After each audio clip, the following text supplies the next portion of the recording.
अब आते हैं इसके बाद में नेक्स्ट प्रेसिडेंट रूल यानी कि राष्ट्रपति शासन। ठीक है, तो सबसे पहले तो अब हम आपके देखें कि राष्ट्रपति शासन का आपके आधार क्या होता है। आर्टिकल 356। तो राष्ट्रपति शासन का आधार क्या है? Failure of constitutional machinery in state, राज्य में संवैधानिक तंत्र की विफलता। यानी कि फॉर एग्जाम्पल राष्ट्रपति को राज्यपाल की रिपोर्ट या किसी अन्य माध्यम से ये पता चल जाए, क्या पता चल जाए कि राज्य का शासन संविधान के प्रावधानों के अनुसार नहीं चल रहा, तो राष्ट्रपति उस राज्य में राष्ट्रपति शासन लगा सकता है।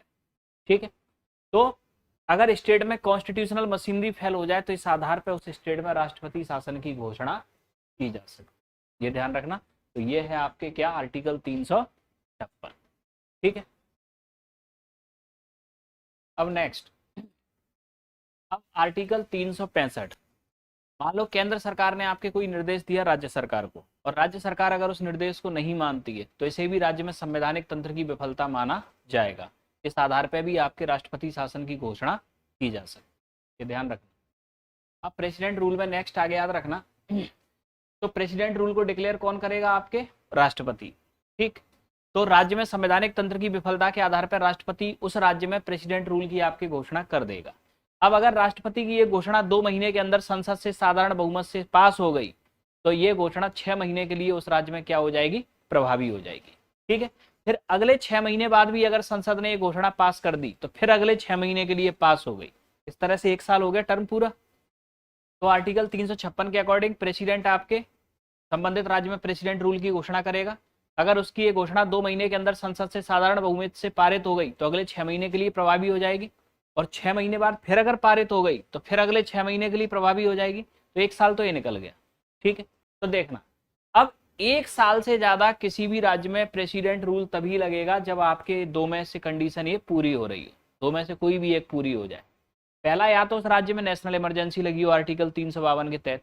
ठीक, दूसरा आपके, या फिर इलेक्शन कमीशन सर्टिफाई कर दे उस राज्य में भी इलेक्शन कराना संभव नहीं है, क्योंकि जैसे ही प्रेसिडेंट रूल लगेगा और संसद से घोषणा पास होगी तो सबसे पहले तो वहां की सरकार चली जाएगी। प्रेसिडेंट रूल लगते ही तो सरकार चली जाएगी, तो नए इलेक्शन कराने पड़ेंगे। तो ऐसी स्थिति में आपके या तो उस राज्य में आर्टिकल 352 के तहत नेशनल इमरजेंसी लगी हो, और या फिर चुनाव आयोग प्रमाणित कर दे कि अभी इस राज्य में चुनाव कराना संभव नहीं है।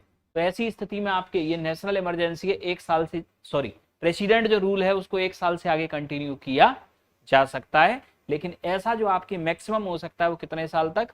3 साल। प्रेसिडेंट रूल मैक्सिमम किसी स्टेट में 3 साल तक ही लगाया जा सकता है। अब प्रेसिडेंट रूल का अगर हम सस्पेंशन देखें तो प्रेसिडेंट खुद अपनी घोषणा को आपके वापस ले ले। ठीक, तो सामान्यतः जैसे ही आपके चुनाव होंगे तो खुद ही वापस हो जाएगा ये। अब आगे समझना प्रेसिडेंट रूल का आपके इफेक्ट।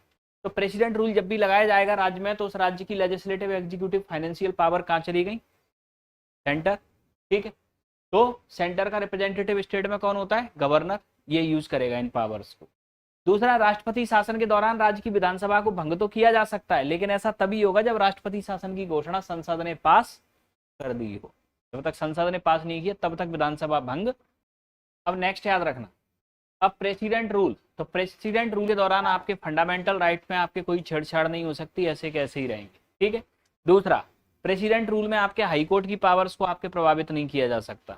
ठीक, इसके बाद में याद रखना कि अगर केंद्र और राज्य में अलग अलग दलों की सरकार है तो इस आधार पर राज्य में प्रेसिडेंट रूल लगाया नहीं जा सकता। ठीक, ऐसा एसआर बोमई केस में आपके कोर्ट ने कहा है।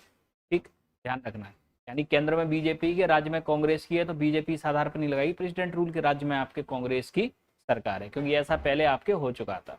ठीक, वो कैसे चुका था कि 1977 में आपके जब इलेक्शन हुए थे, 1975 में इंदिरा गांधी ने नेशनल इमरजेंसी लगाई, 1977 में इलेक्शन हुए तो इलेक्शन में जनता पार्टी सरकार जीत गई। अब जनता पार्टी सरकार जब केंद्र में आई तो उस समय 14 राज्यों में कांग्रेस की सरकार थी, तो जनता पार्टी सरकार ने क्या किया, आपके उन पूरे 14 राज्यों में क्या लगा दिया? President rule. आधार क्या बताया? आधार ये बताया कि केंद्र में आपके जनता पार्टी को बहुमत है, इससे ये बात समझी जाए कि राज्यों में भी कांग्रेस ने अपना बहुमत खो दिया, और इस आधार पर आपके लगा दिया प्रेसिडेंट रूल। ठीक है, 1980 में दोबारा इंदिरा गांधी सरकार आई, उस समय 20 राज्यों में जनता पार्टी की सरकार थी, इंदिरा गांधी ने उठा के पूरे 20 राज्यों की सरकार भंग कर दी, रिटर्न। ठीक, तो अब आपके यहाँ फिर क्या हुआ? फिर सुप्रीम कोर्ट ने कहा तो ये तो ड्रामा चलता ही रहेगा, राज्य में कभी दूसरे दल की सरकार आएगी ही नहीं। ठीक, तो कहा कि केंद्र और राज्य में अलग अलग दल की अगर सरकार है तो इस आधार पर राज्य में राष्ट्रपति शासन लगाया नहीं जा सकता।